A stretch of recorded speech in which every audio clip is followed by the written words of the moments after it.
My grandfather kept records. 40 years of them. Water rights negotiations, aquifer levels, every meeting with the state engineers who always promised next year would be different.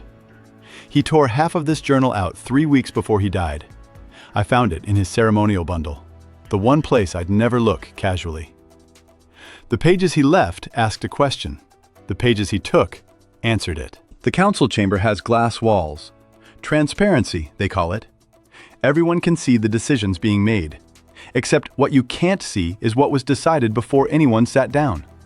The algorithms that allocate water don't have meetings. They just optimize. I've never worked for this, not in the old sense. The foundation covers my rent, my food, the solar panels on my roof.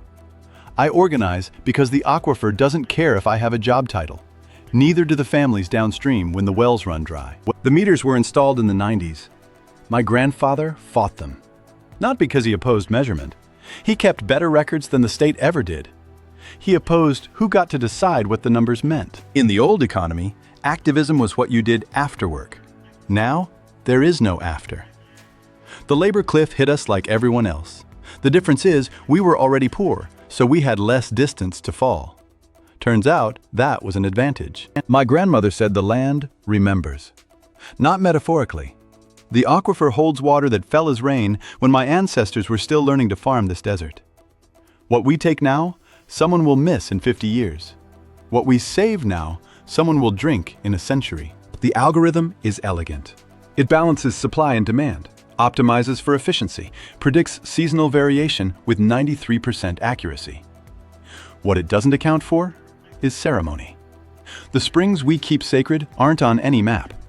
The water we need for ritual doesn't show up in residential usage statistics. I think I know what he tore out. Evidence that would win our case against the state. Proof that the original water rights were fraudulently transferred in 1952. But using it would destroy the reputation of a Navajo elder who made that deal to keep the whole tribe from losing everything. My grandfather chose protection over victory. Tomorrow I present our case to the Water Council.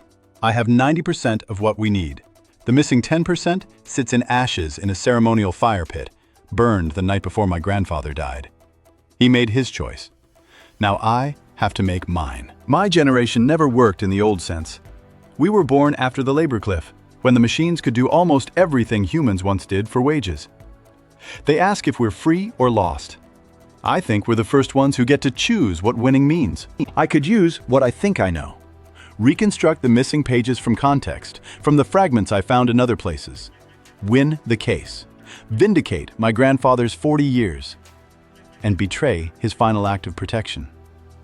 Or I could honor his silence, lose the legal battle, and trust that justice doesn't always require documentation. The water will flow, or it won't.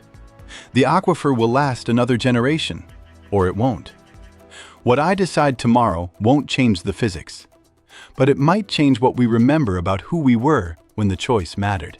They built a world where I don't have to fight to eat, where my time is mine to spend on questions that matter instead of survival. That's abundance. The question is whether we're wise enough to use that freedom for something more than comfort.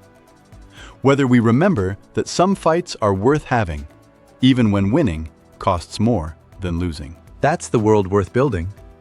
Not one where machines solve all our problems, but one where we're free enough to wrestle with the problems machines can't solve.